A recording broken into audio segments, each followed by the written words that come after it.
This is going to be very important, trust me.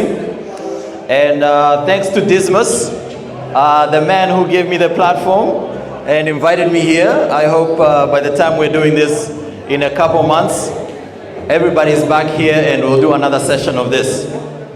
All right, so first question I will ask is, who wants more money? Let me see some hands. Who wants more money? There's some hands down. I don't know who are these hands down there. Who wants more money? Oh, there you go. There's more. It's still hands down. Sir, with a hat. You do not want any more money? There you go. There you go. Thank you so much for joining. And today, you're going to learn a lot about how money works in Canada. My dear friend who's a mortgage broker tried to put this on the front of your focus, that to know how money works in Canada is the first step to moving ahead in Canada. Today, you will be learning with me. I hope all my equipment works. My name is Paul Nyereka. I am a CPA. I worked with Bank of Montreal and I worked with RBC for about 12 years. So the things that you will learn from me are things you could learn from a banker who has done banking for commercial enterprises, who has done banking for personal households, but has also done insurance services for different families. What we will learn today is different from anything that you have heard, because we will focus on financial wellness for men. Can you all hear me in the back, by the way? Yes? Can you hear me? Let me see some thumbs up. All right, okay. So, we'll proceed this way because I cannot actually see what you're seeing. You will see a QR code come up on the screen. Feel free to take your phone out and scan it. There's some good stuff behind that QR code. And the first one is what I made specifically for you. All right. Okay, so about me. In 2022, just after COVID had ravaged all communities, I decided the financial stress that I was feeling was more related to me not working in my purpose. And as we have had these conversations about having purpose as a key reason to survive financial stress, I decided to make a step. I stepped away from my career at Bank of Montreal. I was the real estate program manager at the time. What I did at the time is to train commercial account managers, the people who finance multi-residential buildings and retail plazas. I created courses to educate them on how to do it for the bank. I decided I'm going to step away from that, work with something more purposeful to teach all of you how you are making mistakes that I personally made as you are going through your financial journey. So today, we'll examine what is it that made me feel so strongly that we need this information and what this exact information is. Anyone ready? Can I get an amen? Yes. All right. I like the energy. So, first, this is not financial advice. And for those in the industry, you will understand why I have to say this. I have certifications that I pay annually for, a lot of money for whatever reason, that I have to say this before I start speaking. There are some people shaking their heads in the audience because they know. But this is very crucial information that you will not hear anywhere else. The reason you will not hear this anywhere else is because this particular field of finance has just been invented. In Canada, it's 10 years old. In the world, it's 14 years old. In the scheme of finance, that's a very short time. So, now that we've agreed that this is not financial advice, I want to tell you the story that got me here. Every one of the speakers that came here talked about how important it is to tell your story. So, here's mine. I arrived in Canada in August of 2008 with about $419. And by the way, that was as much money as I could have saved for 3 years. I was waiting for all the visa processes to finish, so I had saved up a lot of money. And once I had touched down at Pearson, I proceeded to make every single mistake you can possibly make with finance. Mistake number one. CIBC gave me a credit card of $500. So guess how much money I assumed I had? $900. So I assumed I got free money because every time I wanted to pay, it worked. And guess what I did not understand? There's a credit score behind it, tracking how I'm using that card. And put a pin in that. When it was time to buy my first house, that came back to bite me. But that's not the only thing. Of course, I got the best cell phone I could get. You guys know how this works. At home, you get units, you buy and you pay as you go. If you don't have the cash, you don't buy it. If you can't afford it, too bad, so sad, you can't buy it. That's not Canada. Canada is you can buy it now. Enjoy it now. Pay it later. Don't even worry if you pay it. That's what I thought at the time. So I moved on to another phone before I paid that one, because how are they gonna know? And that was my mentality at the time. So now I had an outstanding bill with Rogers, and I'm moving on to TELUS thinking Rogers would never find me. Like, I was a student, I moved houses, so I thought, you know what? I've got a fast way of getting out of this bill instead of paying it. Again, put a pin in that. When it was time to buy my first house, that also came to bite me. Okay, are you with me? Yes or yes? Yes. All right, okay. All right, so before we go any further, I want to point you, can everyone see what's going on there? So I want to show you the exact picture you're dealing with, because I'm actually happy that we're gathering as gentlemen and a couple ladies, but welcome. You can spread this information as you wish. There is a big gap for black people specifically. And today we'll talk about it as sober, in the most sober sense as we can. We are not going to put any sugar on top of it. Is everybody okay with that? Can I get a yes? Yes. There's not going to be any sugar coating. So we are about 7 to 13% of the population. And if you look at our youth have 1.2% of the wealth. Is there a gap there? Yes or yes? Right, so that is the reason why it was pressing for me to leave what I was doing in the comfort of my own condo, to jump into the game and say, no one is going to fix it but us. We were having a conversation just outside with Dismas and a few other community leaders. We are all going to have to step up.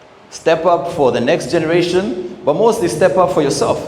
The life expectancy in Canada is 82 years and increasing. Every 10 years, the life expectancy increases 1 year. So even if you're 60, you still have 23 years of responsibility for the next generation. So now that we have understood what the work is, let's go more into the content. So it's not just us as black people. It's not just newcomers. It's Canadians in general. If you look at how the pay has gone down compared to inflation, it's for every Canadian. So 70% of all Canadians cite that they have financial stress that is acute. Some of them cannot even sleep at night, and I have been one of them at one of the times, and I might be one of them at the end of the summer. We'll see how patio season goes, but this is not normal. Do not get used to this. This is a call to action. This is a call to make your first step towards what we're calling financial wellness.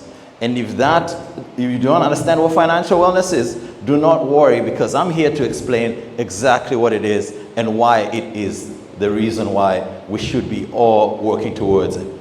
Okay? So, our main goal is to make sure that we are reducing stress. I have to always make sure that... Oh, no, this is good because I have to record it. Some of this will be sent around. I'll send a copy to Dismas and a few other people who were not able to make it. So bear with me. We'll just, we'll work together. Or with the phone, I'm using it to move the presentation. It's a real amateur show, but the information is professional. So work with me. All right. So why should you have financial wellness? Well, financial wellness will help you maneuver confidently into the world. Have you ever gone into a bank and sat across from the banker and the back of your neck starts having a little sweat because you know this person has so much information over you that whatever they say, you almost have to take it because you have no way of knowing whether or not they're telling you the truth. So that's where we step in with financial wellness. Part of financial wellness, one of the 5 components of financial wellness is financial literacy. And it's one of 5, mind you. Financial wellness itself will not get you to financial wellness. You will not have peace because you came here and you learned how loans work. And I'll tell you another secret once we get a little bit further. Of all the people you see here, you can count to 5. 4 out of those 5 will not do anything with this information. If you want to bet, I'll take side bets. I'll also be here for the rest of the night if you want to ask personal one-on-one questions. This is the time that I have donated to the community, and I'm happy to do it. But the reason why financial literacy does not work is because 4 out of 5 people will not do anything with this information. So my goal is to make it as easy as possible to get to do something. And the second part is 70% of people report that they struggle counting how am I getting better in my finances? Like, how do you know that you're getting better? You feel like you're paying rent and you're paying utilities and you're buying groceries, but how do you know exactly that you're getting better? You don't count how many sleepless nights you spent worrying about finances. You just go from crisis to a deep breath to another crisis to a deep breath to another crisis. So financial wellness helps you track all of this in a way that you can know that this month was better than the other, and the next month you can aim to be better than the other. And those small incremental changes will get you to where you're financially well and you have peace of mind when you think about your finances. Finances really have evolved to be a very complex set of products. So every single piece of training that you gathered, whether you were raised by your mom, your dad, your grandfather, whoever took time to teach you about finances, if there was somebody who did, for some of us, nobody did. But if there was somebody who taught you, they may have taught you things that are now fully expired. I'll give you an example. The biggest lesson some people are taught is that cash is king. If you have cash, you're good. But cash is like an ice cube in this economy. It melts in your hand. If you are able to buy eggs this year, first of all, congratulations. Probably the most expensive thing in the world right now is eggs. But if you are able to track eggs through COVID, eggs went up much higher than Bitcoin. So if you started COVID being able to buy 12 eggs, right now you can probably buy 3.5. And that's if Loblaws will sell you the half. But that's another story. So we encourage tracking. You only improve on what you can track. I'll show you exactly what we created to track it. And this product is the first product in Canada that can track successfully across all 5 metrics that compose your financial picture. All right, so why not just walk in the bank and ask for this advice? It's easy enough. I want to make some progress. Hey, Mr. Our TD friends are gone. By the way, no, I have zero shade or affiliation with any bank. I fully endorse their work. I think it's incomplete. So this is the reason why you cannot just walk in the bank and get financial advice. The one before. Yeah, so this is the reason why. Whenever you go to the bank, the financial advisors you can access, and this is no shade to you either, these are mutual fund salespeople. And it's important when you're talking to somebody about finance to understand, are you talking to a salesperson or are you talking to an advisor? The reason why I had to say I am not giving financial advice is because I'm qualified as an advisor, okay? But whenever you walk into the bank, the people you see behind the offices, those are mutual fund salespeople. Their goals and incentives are that they sell as much mutual funds and mortgages as possible so they can get promoted. And I can bet you whatever bank you bank in, if you see the people around the desk, they're going to be either young or new immigrants because those are starting level jobs. I had that job in 2011. That's where I started. And after that job, I got promoted into a different office, which would take in a little bit more money. I got my CPA education, which I put on a credit card, by the way. You should never do that. Under no circumstances you should ever put tuition fees on a credit card, but those were desperate times, and thank God I passed. So I was able to get a raise and go into commercial. That way you can take the real big money and now you're getting paid the bigger dollars. But those people that you meet there are not there for you. They're there for their own targets. Now, there are other advisors called financial planners that are in the same branch on a different side. They're not on the side where you go unless you have about $1 million in investable assets. If you have $1 million in investable assets, you do not see the person that you saw yesterday. You go to a financial advisor, a financial planner. A financial planner has a different set of ethical requirements. They are required to give you advice that is actually good for you. It's called fiduciary duty. And if they do not do that, you can sue them. Now, I don't have $1 million in investable assets. I know I do look like $1 million, but no, I do not. Not even close. So if we all are in this business of that advice that people with $1 million get should be accessible to the rest of us, as we work as hard for our dollar as they do, maybe even harder, because at that time they're probably earning some of that $1 million from their investments, while we have to work every single one of those 9 to 5 hours, or 5 to 9, or whatever shift you have going on. So that is the reason why we have financial wellness, to make sure that all this advice that they get on estate planning, making sure you have good insurance, making sure your kids are taken care of, you're using your RESPs. If you have a relative or a person that has disabilities, they are on RDSP and they are claiming their tax credits. Those are important things that we put in financial wellness to make sure that everybody has access to this. Now, I blame this on Dismas. He was having some peace. But giving me 25 minutes is really unfair. So I have 52 slides and we're going to do Usain Bolt through it. Now, I'll be available after the presentation to make sure that everybody who has a question can ask it. My details will be provided. I really do welcome this, and I thank you so much for your attention. All right, so why should you embrace financial literacy? All right, there we go. It's synced. Okay, somebody on the stage said continuous learning. It's not important to learn how a loan works 10 years before you need a loan, because as it has been proven in adult learning, we only retain what we need at the time. So it's important to embrace financial literacy so that you know you can empower yourself, at least not to be given bad advice. Can we agree that's good? Yes? All right. And the other reason you should embrace financial literacy is you will prevent, as a mentor who has just learned, if you come here and you say, listen, next time I walk into the bank, I'm going to have my guard up because I know the financial advisor I'm speaking to does not have my best interest at heart. You can pass that on to a friend. That is the whole reason we're here, to make sure that there's no man left behind.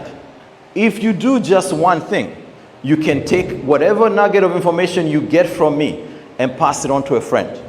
Whatever breakfast circle, soccer, just say, hey, did you know when you walk into the bank, those guys that are at the front there are not actually there for you.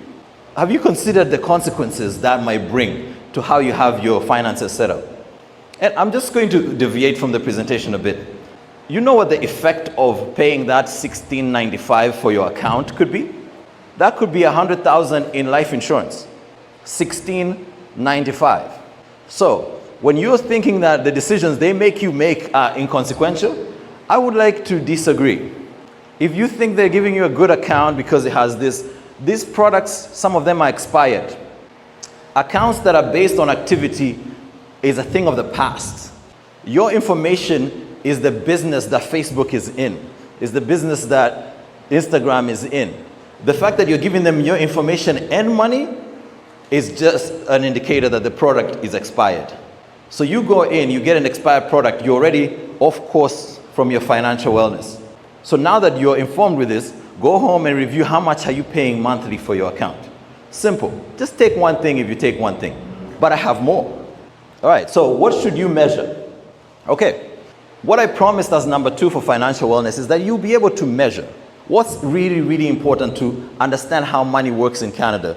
And more importantly, you don't need to understand it to teach it. Understand it for yourself so when you are peaceful inside that I'm doing the right thing for me and my family financially, you actually feel that that's true. And there are 4 things that you can measure. I'll start with a credit score because that is the one that was pointed out by my good friend who's a mortgage broker. So, I was going to say this a little bit later, but I say it now. Home ownership in Canada. You know who's last? We are last. Black households are so far below average, it's going to shock you when I say it. But more interestingly, do you know who's first? I'll take a quick guess. Does anybody want to guess who's first in home ownership? Wrong. Yes. 9 out of 10 Chinese households have homes. The national average is 7.2. Can ignore the 0.2 and round down. But we may actually not want to do that because when we get to us, we may want to keep that point. 7.2. I'll just keep the 2 there because you'll see how sad this gets. In black households, it's 4.4. There are 385,000 homes missing from black families to go to the national average. 385,000 homes. Why is that? Why is that? To me, that is my mission. I want to be in there as part of the solution. We need to measure specifically what happens, and we'll talk about some of the reasons why we end up behind. But one of those reasons is that we have the lowest credit scores in all the population. And we don't have them just because, there are some very good reasons why. We are the highest target for fraud. We get paid the least. From the age of 17, the kids are making about the same amount of money. Black, white, doesn't matter. Indians and Chinese are starting to kind of separate themselves.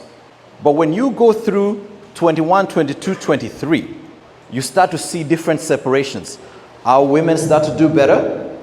Men start falling behind. And then after university, college, or vocation, that's when you see the real divide. In the trades, actually, we do better. It's the white collar problem that starts to arise. We don't get the promotions and we don't get to management. Guess what that means? That means we get paid less as time goes. And what does that eventually mean? The thing that makes Canadians make wealth, the 3 things: the house, 38%, pension, it's about 25%, and then investments, financial investments, insurance, mutual funds, portfolios, about another 20-something%, and then there's a bunch of miscellaneous. The first step is the house. We don't have these houses. And because we are now not getting the pay, we don't get to the house. And the housing market, if you have noticed, keeps going like this. I'm sure the construction people will help us with the supply, but they better do it quick. The affordability is out of control. A credit score, a good credit score, when we are coaching, we coach to 760. If you have a 760 credit score, every single lender will be jumping to your side to see how much money they can give you. A quick secret. As somebody who worked account management for the big corporation of Bank of Montreal, lenders have a money problem. And let me tell you why. If I start, my portfolio was 80 million. I start knowing that about 7 million of that is going to get paid off. Now I have a $7 million problem because I need to perform 12% to get my bonus. You see where the problem arises. I need to make 10. I need to finish the year with 90 million. But 7 is getting paid off, and that's upsetting me. No one likes their loans being paid off as a banker because that doesn't work for me. I can't draw interest from a paid off loan. So bankers have a credit problem. Every time you see somebody who's creditworthy, you want to give them as much credit as possible. That's why if you go to the bank right now, the thing you may qualify for is a credit card. They'll try to give you 2 of those, probably on the same day. And the next bank will try to give you 2 of those. And that is the most useless of all the credits that you can receive. But if you have a good credit score, you can actually acquire an asset, and every banker will be drawn to you to make sure that they make this loan because that credit score determines that you've been paying your bills so well, their loan is going to get paid back. So I'm willing to walk away from 4 or 5 points on the interest rate because I know you're good for it. But if you're not good for it, well, I'll add a point or two, even if it breaks the deal. If it breaks the deal and you have a a 500 score credit, that doesn't hurt me. I've just escaped that. If I'm only making 1%, if that loan goes bad, now I have to make 50 more of these loans to cover where that hole was. We understand how this whole cascading effect works. Now you see why it is very, very important. Go check your credit. Checking is free. They make it unnecessarily complicated, but checking is free. You can get a paper credit every year, once a year. Or you can sign up for Equifax, or you can get some of these apps like Borrowwell, Credit Karma. They give you your score for free. But your score is not very useful, because your score just says, we've determined you're 500. Oh, that sucks. Or we've determined you're 800. Oh, that's great. 20% of all credit scores have errors in them. You need a real score. You need to order it in physical form to know if there are errors in yours. Because some people will steal your mail and add an account to yours, use the account, you don't know about it, and when it's time you've saved your down payment, you want to get your house, the banker will tell you, what about this Capital One thing? You're like, I have zero contact with Capital One. Somebody did open an account on yours. This is something you can completely eliminate by, when you see something you don't recognize, you send mail to Equifax and TransUnion. They will remove it, and instantly you will see your score shoot up. So, credit score, very, very important. I could not overstress it. Net worth. Net worth is the first picture that I showed you, with a black youth having only 1.2% of net worth. This is a combination of all assets that we own. You have to measure your liabilities against your assets. That's how you know your net worth. All the people you owe and things that you own at market price, you will know your net worth. Okay, disposable income. I'll come back to disposable income, but in short, disposable income is what's left over after your earnings, including things that happen annually that do not come. If you get paid bi-weekly, but you have a bill that comes monthly, you need to divide that bill into whatever it is bi-weekly and set it aside. You understand?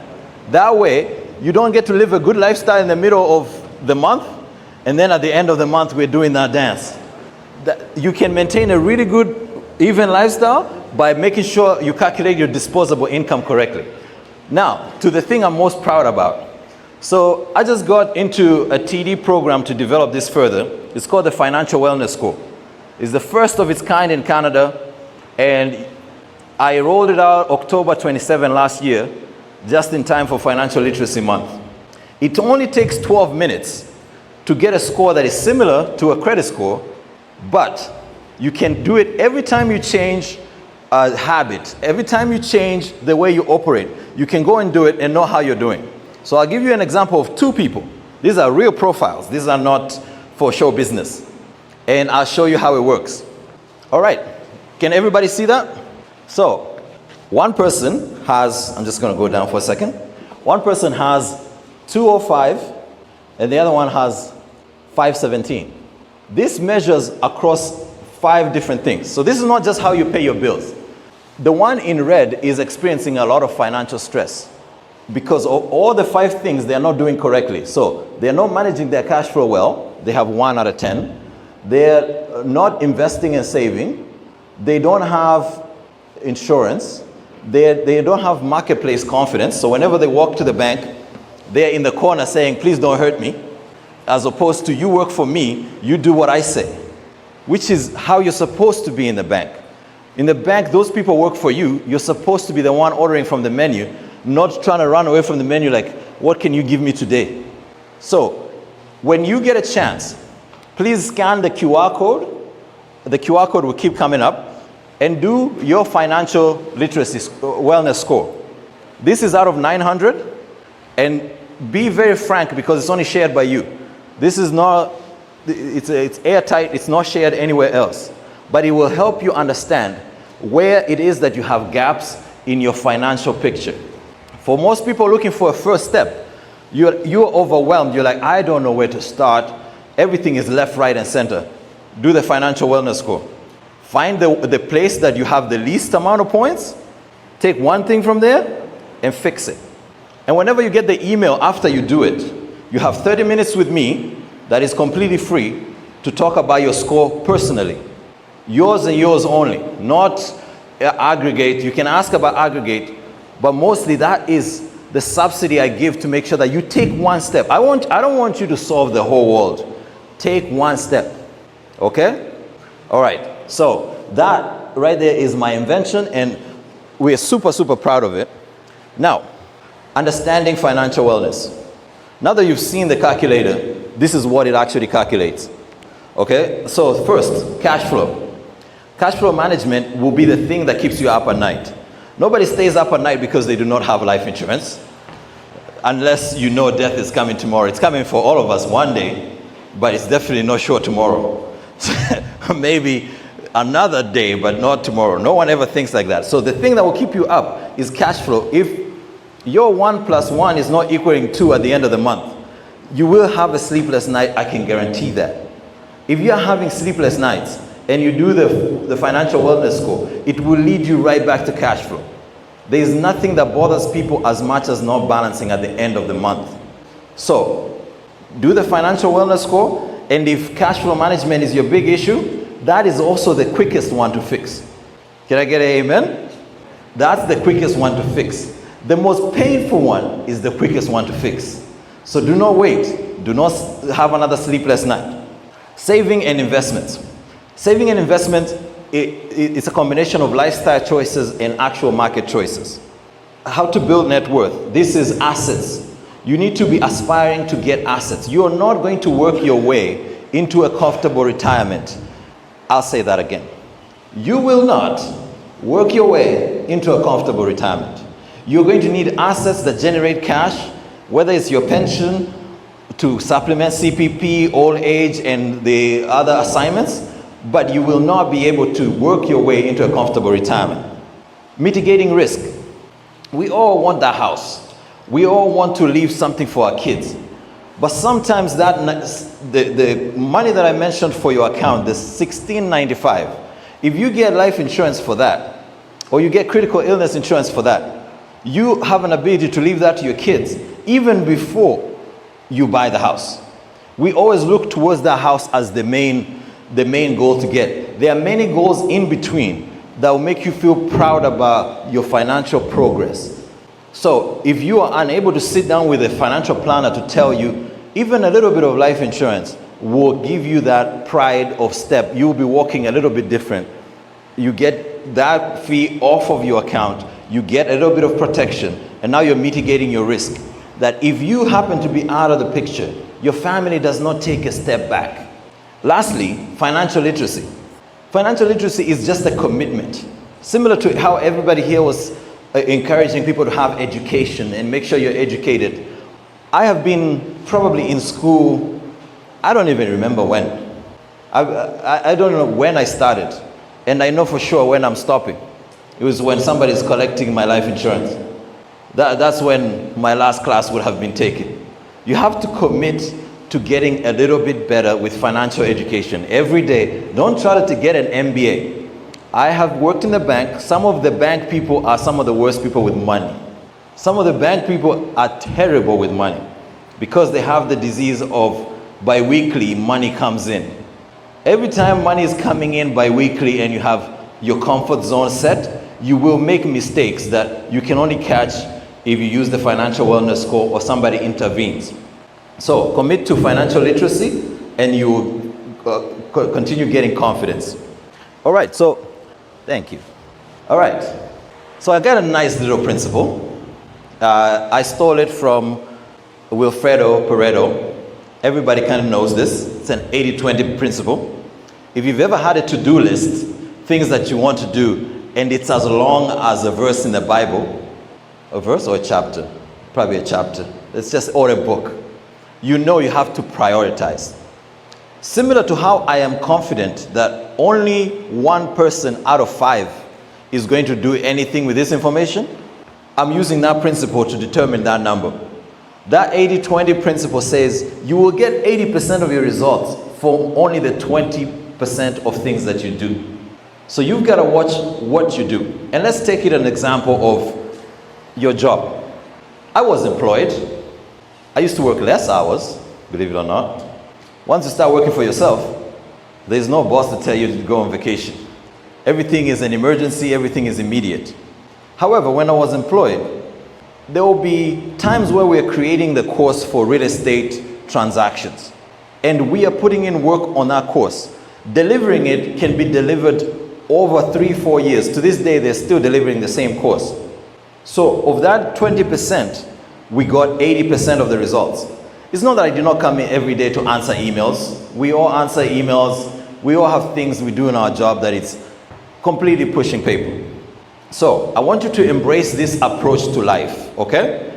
When you are faced with anything at all, especially financial, make those 2 decisions out of 10. Don't worry about making all the 10. The things that I will speak on will include the 10.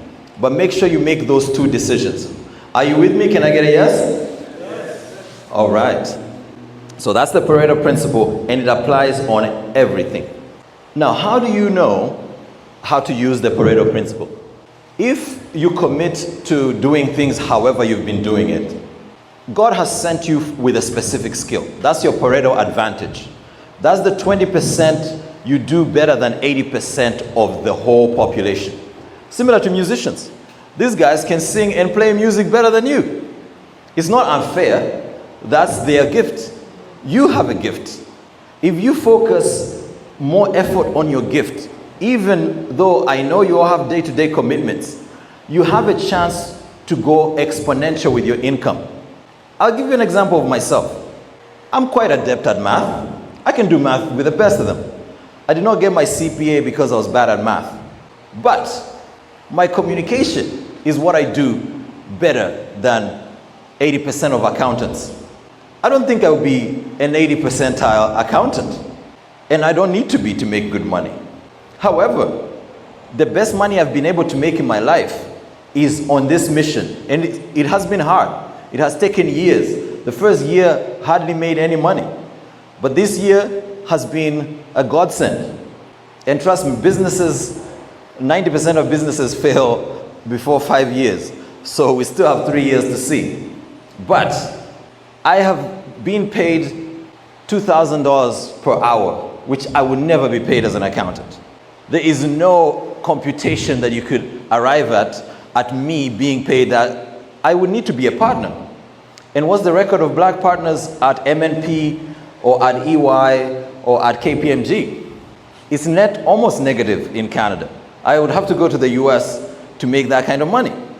But with changing the mission and focusing on my Pareto advantage, which is I can speak clearly, make things that are complicated a little bit more accessible, I'm able to bypass the corporate ladder that was set up for me if I wanted that level of success.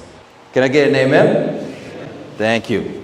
I'm very proud of that issue because it validates choosing yourself and your gifts. When you came to Canada, I'm sure you had a way you were thinking about things. I thought there was going to be money trees. You know, you just take out apples and Canadian dollars, you send home, you build an empire at home, then you go back home, you just live like a king. We'll see. I don't know if that's still available. I don't know if that's still available, but the gift is something that you are born with. Even if you're at home, you are going to do that. So can you give it a little bit more love? Maybe you're somebody who's more empathetic. Go into fields that require empathy, where people struggle with empathy. You will feel like the days are a little bit shorter than the 9 to 5. It will be much easier. This comes easy for me. I can do this for free, and I can do this my whole entire life. All right, so we are going to be Usain through the rest of the presentation.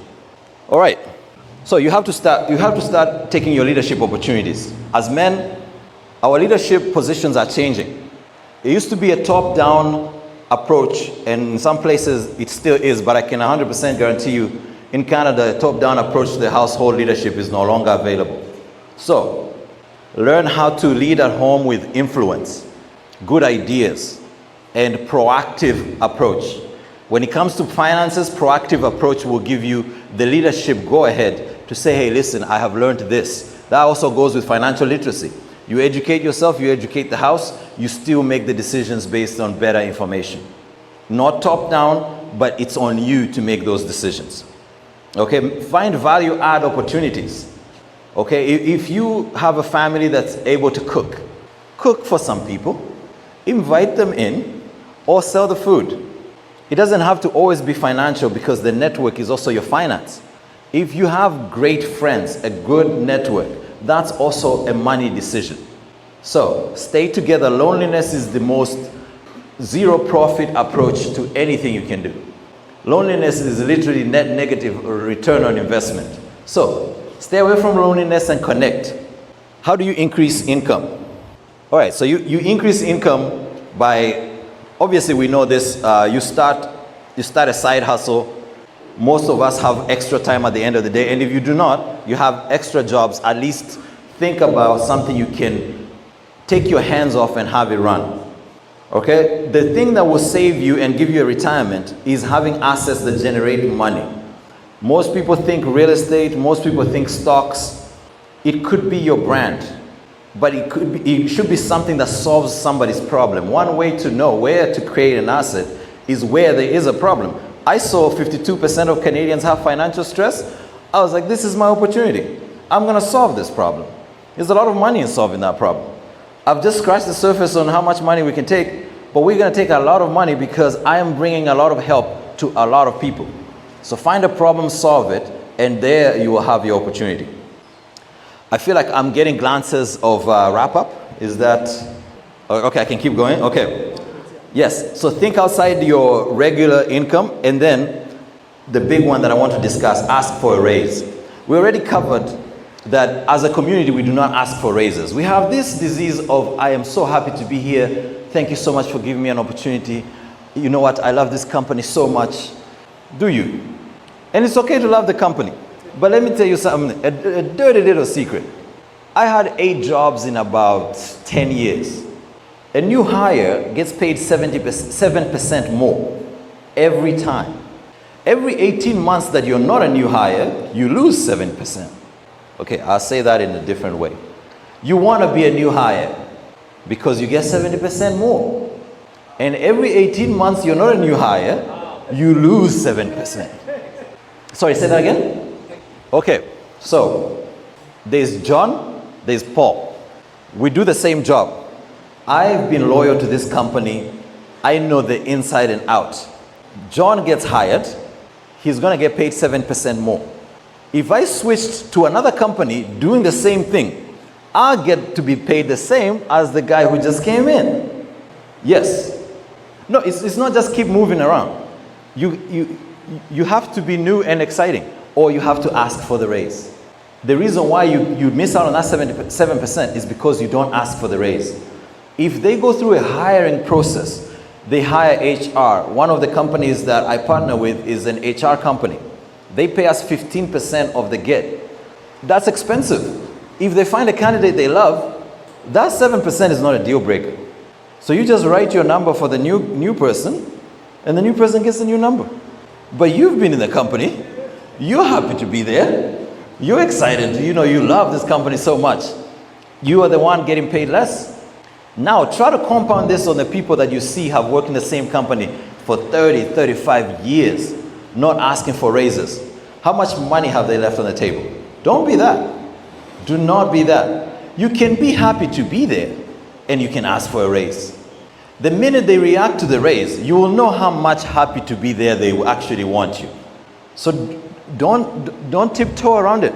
Go straight through it. I do a lot here. I am a valued contributor of this team. Pay me my worth, please, or tell me what I need to do in the next 6 months to a year to get that raise. Make sure you get that timeline, put that in writing, because once a manager gets promoted, the new manager will try to get you 18 months again. That's just how the game goes. Ask for your raise. Don't just be happy to be there. So, one of the things that I postponed was understanding disposable income. This might be controversial, but when you're calculating disposable income, you need to factor in 10 to 15% of your savings before you know how much you can spend. The idea here is you are not going to have the same energy or the same want-to-get-itness as you have now in 20 years or in 40 years. So you take that 10, 15%, you put it in assets that generate revenue. Now you need to make less and less and less. As it grows, then you have to work less and less to a point where you can retire comfortably. Say it otherwise, it's also limiting your lifestyle. If your lifestyle uses 100% of what you make, you are 20% over in lifestyle. Your savings is the first expense after rent and maybe hydro. And we know rent is very expensive, and this might not always be possible, but if you're unable to do 10 to 15%, it's time to look at the lifestyle and also look at the income. Sometimes it's not feasible, but most times it's a call to action. I need to change what's coming in, or I need to change what's coming out. But don't just sit in the middle and say, oh man, the economy. The economy has had periods of being bad. It's called the business cycle. It goes boom, it goes bust, mostly because we do not have good quality reserve currency that we can rely on, but that's a whole conversation for another time. And as long as the US dollar is tethered to nothing, we will always have boom bust until we find a reasonable currency. Okay, understand expenses. First, automate savings. Okay, automate savings. One of the things that I wanted to point out is the cost of living has gone up. It is not in your head. The cost of living has gone up significantly if you factor in inflation. And your salary has gone down significantly if you factor inflation. I want to say that out loud because sometimes people think it's a matter of just budgeting. No, things are really moving in the opposite direction. If you made 100,000 in 2000, let's say 2001, that would go a long way. It wouldn't go, like right now 100,000 does not go as far as 100,000 did. But what has not kept up is the minimum wage. It has increased, but it doesn't even come close to cost of living. And if you factor in rent, not the allocations that they use, how much you're getting paid compared to your lifestyle is always exponentially rising. This is the reason why we need investments, because you cannot increase your price at your job exponentially. So factor in that, about 10 to 15% to make sure that at least your savings and your investments are keeping up with the cost of living. If you have children or plan to have children, this is a very tough one because Canada is very expensive for children. But whenever you estimate costs, just know on average you underestimate the cost by 10 to 15%. So overshoot the estimate when you're budgeting. Now let's talk about budgeting. There are 4 different ways to budget if you're trying to make a budget. And I do not start with budget because some of you expected budget talk. I do not insist on budget talk. I insist on doing the right things. Once you sign up for insurance or you sign up for the right investments, how you spend what is remaining on your disposable income is not up to me. And budgets tend to take the willpower out of people because you're following an Excel sheet or you're following an app. And if you can do it, sure, budgets can be a very good lead. But for most people, do the big things that move the needle, the 20%, is securing your future, making sure you're taking that 10 to 15%, that you've protected your assets, and that you're on your way to getting more assets. The rest, color me underimpressed. But because this is a talk about financial man and money, I need to give you exactly how budgets work, and these are the 4 techniques. So you take your income, you take your expenses, you take your savings, and whatever you need for debt management, and that's how you create a budget plan. There are 4 different budgeting rules. The 50-30-20 rule, which is you spend 50 on your rent, 30 on, 30 on debt management, and 20 on savings. There is the envelope system for all those people who still love cash. You take your cash, you put it into different spots. If you are not good with credit cards and stuff like that, you leave your credit cards at home, then you can use the cash system. There's the pay yourself first. Is the part where before the money even comes, you take out that 10-15% and you've already covered the savings, and then you go from there. If there's no money left after savings, I guess it's a 30-day fast until new money comes in. There's zero-based budgeting. This is giving a job to every dollar that comes in. to know exactly where it's going. This is the most rigorous because you have to budget to the very last dollar. If you're having a very tight budget where you're running out of, you have more month at the end of your money, zero-based budgeting might be for you because you have no surprises. All right, the other thing that is important is debt management. Okay, debt management. I know some of us have taken unreasonable amount of future spend, which is what debt is. If you have a situation where you're dealing with debt, first of all, there are helpful organizations that help with if you are overwhelmed with credit. If the thing that is keeping you up at night is debt, there is help out there. The main thing you can take away from this is there is help. Reach out to me, reach out to Credit Canada. There are some real counselors out there, but just know whenever you're reaching out, there will be a lot of people also waiting to scam you. Whenever you expose yourself to need help, make sure the help you get is sanctioned by a body that is reputable. Because somebody might come and say, hey, listen, for example, the payday cash people, they might tell you, oh, listen, one way to manage debt is to consolidate, which is the first option there. Consolidation is great, but it has to be consolidation that is positive.